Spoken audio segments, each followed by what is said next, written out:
So your company's been nice enough to supply you with a 401k, but now you're leaving that job for another opportunity. Okay, it's all good, but what's the smart thing to do with your 401k? Today we have answers with the financial expert. He is Marcus Warren of Warren Wealth Management, and also I should make sure that they know you do tax planning as well, and that is important. Absolutely, absolutely. We do it all there, and we really think that if you don't have a tax plan, you don't even have a full retirement plan. So it goes just like that. Like peas and carrots. There you go, like peas and carrots. Okay, I would think that this scenario is probably happening a lot now because with the pandemic, there was a lot of upheaval. People looking at other opportunities. Maybe they were laid off for a while, but they've had a long-standing 401k. Okay, so set the table for me about what a lot of folks may be experiencing right now. Yeah, so with 401ks, especially as you just mentioned, with the pandemic or just people retiring, a lot of times are making that transition and moving companies or just retiring altogether. But the main thing to think about in regards to 401ks, I think are four things, four do's. And that's number one, do contribute. If you have a 401k, 403b, you do want to contribute up to the match. You want to get that free money from the company. You want to do that. The second thing you want to do is, if you can afford to, you want to automatically enroll in increasing your contributions. This, as you get closer to retirement, that nest egg will start to grow if you can contribute more each and every year.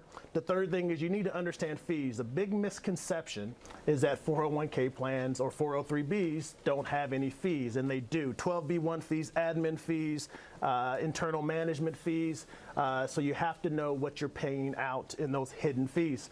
And then lastly, the main thing is just to know your investment options. They have target date funds, index funds. There's so many options sometimes within those 401k plans that people don't know if they're being too risky or too conservative. So those are the things you want to do when you have that company plan, when you have that 401k plan. All right, now let's talk about different options. Okay, so option number one is you have a 401k, you're moving, you're retiring, whatever the case may be. Do you keep it with the old company? Let's talk about that. Yeah, so there are basically four things that you can do once you separate from a company. The first thing is you can leave it with the old employer. And I pretty much don't recommend this because, number one, why? Maybe you were kicked to the curb. So why would you want to leave your 401k with a company that kicked you to the curb? Or if you just retired, a lot of people leave these plans with their old employer. And we call those orphaned 401ks. And there's a lot of orphaned 401ks, and sometimes it's a hard knock life for some of those 401k plans, because what happens is if you leave a 401k with an old employer, what can happen, and it's not all the time, but your 401k plan can go into what's called escheatment, right? And so what is escheatment? That's basically when the state takes over that 401k plan. So if your company merges, if they terminate the plan, if they get rid of it, the state can take over those funds. Now, you still have claim on that old 401k, but in the meantime, any interest, dividends that's paid basically goes to the state, and you basically get what it was worth when it went into escheatment. So you don't want to leave it with the old employer. Yeah, then you're not getting any benefit really after that. So I got you. Okay. What about the option of transferring it to your new company, your new opportunity? Is that something you should do? Yeah, so the second thing that you can do is you can take that old 401k and you can basically just move it over to the new company 401k. So if you didn't retire, if you just transitioned jobs, then just go ahead and move that 401k over. And the only thing about that is that you're still within that 401k or 403b structure, meaning that you have limited investment choices, and you may still have those internal fees, right? We talked about 12b1, all those administrative fees, and so you still may be riddled with those fees. So that might not always be the best thing to do, but a lot of people do it because it's the easy thing to do. Okay, speaking of easy things to do, what if you say, okay, I'm just going to cash it out? I would think that's probably not a good option because I would guess you're going to be taxed heavily. Is that Yes, yeah. So if you want to cash it out, right, the third thing you can do is you can just cash it out and have all that money come to you and feel pretty good about yourself. However, just like you said, 401ks fall into that tax deferred bucket. So you haven't been taxed yet. So if you decide to pull it out, Get then ready. you are going to be taxed, because whatever's in that 401k, it gets dumped on top of all the other earned income that you had that particular year. And then number one, the 401k provider, they're required to automatically withhold 20%.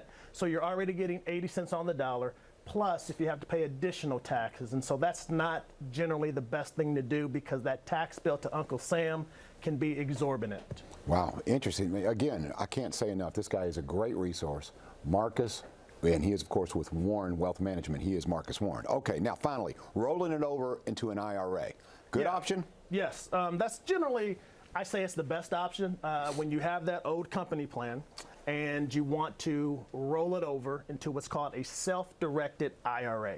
And so what does that mean? That basically means that you're going from that company plan to still a tax qualified plan. So there's no tax implications when you roll it over from that company plan to the IRA.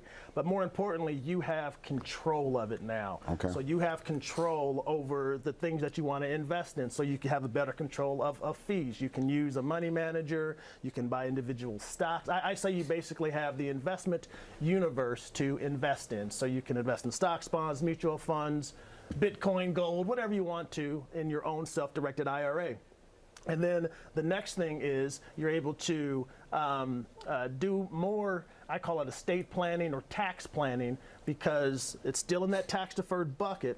But if you have a Roth IRA, something like that, in that tax-free bucket, there may be an opportunity to take money now in this low tax rate environment and shift money from that tax deferred IRA into that tax-free Roth IRA. You still have to pay the tax, but right now we have historically low taxes, so that might be beneficial for a lot of people out there. Wow, this is really good information. If you'd like more information, I encourage you to attend a workshop with Marcus Warren. So let's talk a little bit about that. You'll talk about everything, and a lot of it is, a lot of people have a lot of questions about taxes, and you'll talk about that, right? Yeah, so we talk about all things retirement, all things taxes. Just like I said, they go together like peas and carrots, right? And so in this workshop, we're having it on May 11th, which is a Tuesday, 6 p.m. at U of L Shelby campus.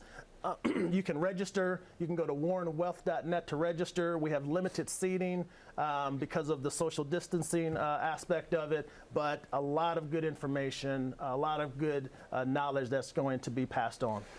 Man, I tell you what, you're such, I take notes with you. You're one of the few guests I go, oh, okay, he said this, I'm going to go with this. Marcus, thank you very much. Really appreciate it. Appreciate it. Thank you. What a great resource. Okay, coming up, speaking of a resource, your resource for a winning Derby party is one word, Kroger. That's right, Kroger. Next, we're going to talk about the garland of roses. We're going to talk about the garland of lilies.